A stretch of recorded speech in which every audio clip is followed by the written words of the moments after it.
Hi, this is Alan with Alan's Firearms and Guns Plus More. And yes, I am back. This is the first video I'm doing since I have finished my recovery, which is still far from over, but I am at the point where I can go back to making videos. It is Saturday, and this Monday I will be back in my shop for light duty work. Before I say anything else, I want to say thank you to all of those great words of support.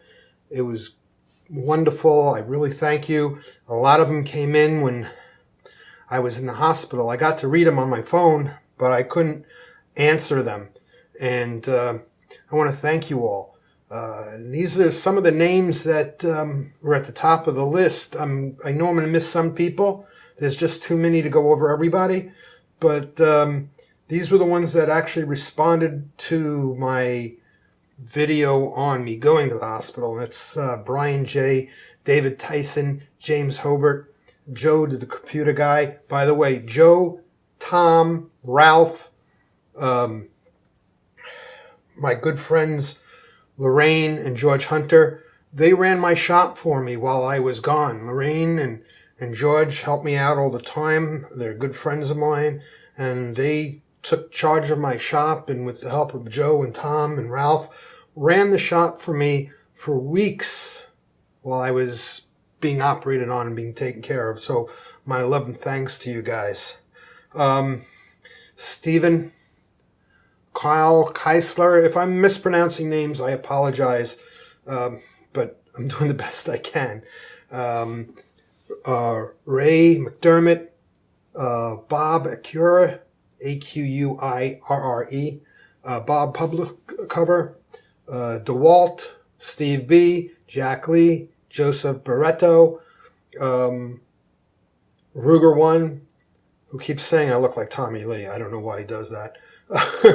Richard Klazesk. Sorry, I'm doing the best. John Musto, Kajanuk, C-A-J-U-N-S-K. I'm spelling that out of respect because I can't say it. Now, there's a guy whose name starts with A-N-E-K-E, and then the letters they look like Russian or something. So I don't know how to say it at all. But he said some really nice stuff and very supportive words, and I just want to shout out to him. Thank you.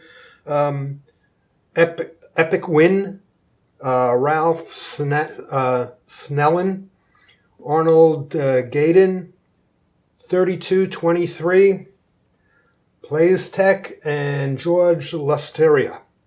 And there's a whole bunch of others. Eddie, so many of you out there who gave me well wishes and who stuck by me. My numbers stayed true. I kept getting my over 1,000 views a day for the most part.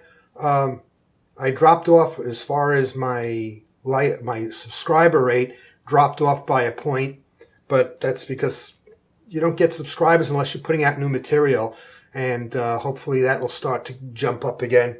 I want to thank you all for sticking by me, and there's some great comments. I'm starting to get a few weird things on there, some strange comments, and trying to answer them. A couple I deleted because they were just totally nonsensical. I'm not going to waste your time or mine. If you want to say something out there, say it. Don't beat around the bush.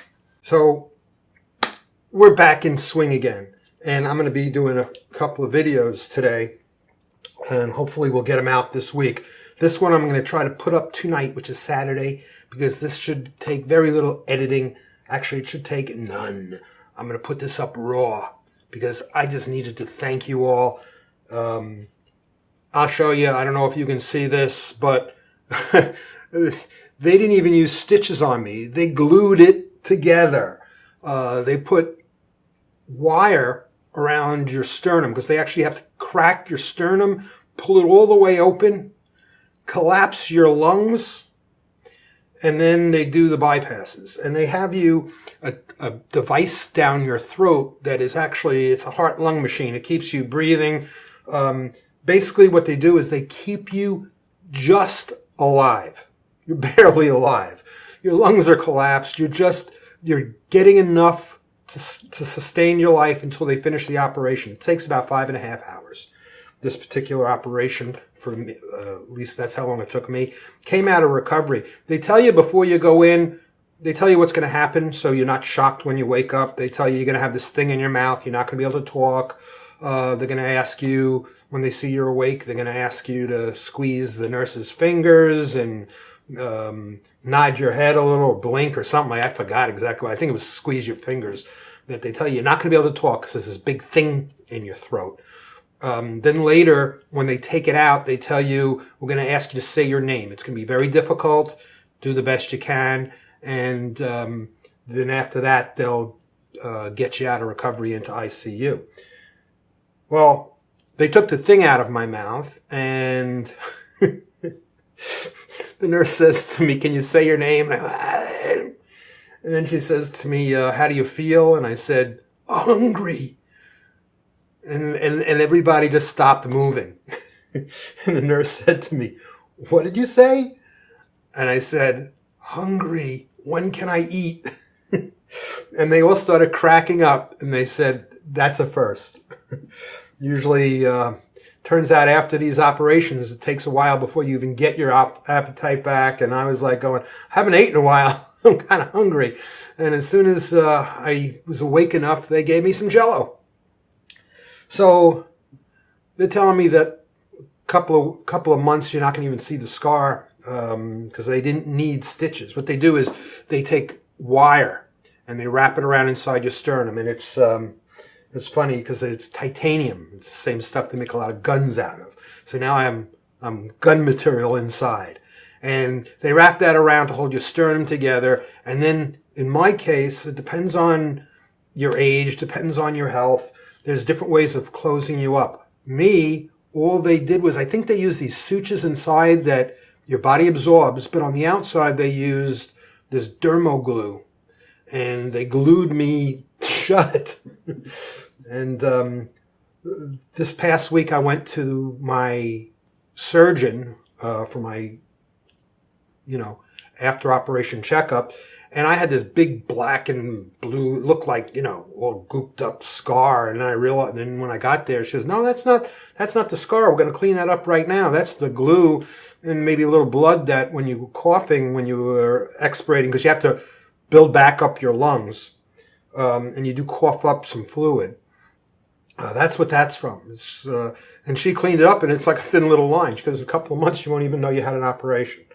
So I'm real thankful for all of what happened, and they caught this before I needed a valve job, before I had heart damage. And today we're going to do a couple of guns, and I'll get them out this week, and we'll be back in full form. So once again, thank you. If you can tell, my voice is still a little scratchy. It's still not back to 100%. I guess that's from having that thing down my throat for so many hours. But once again, thanks to everybody, and I'm back. This is Alan with AlansFirearms saying, until a little later.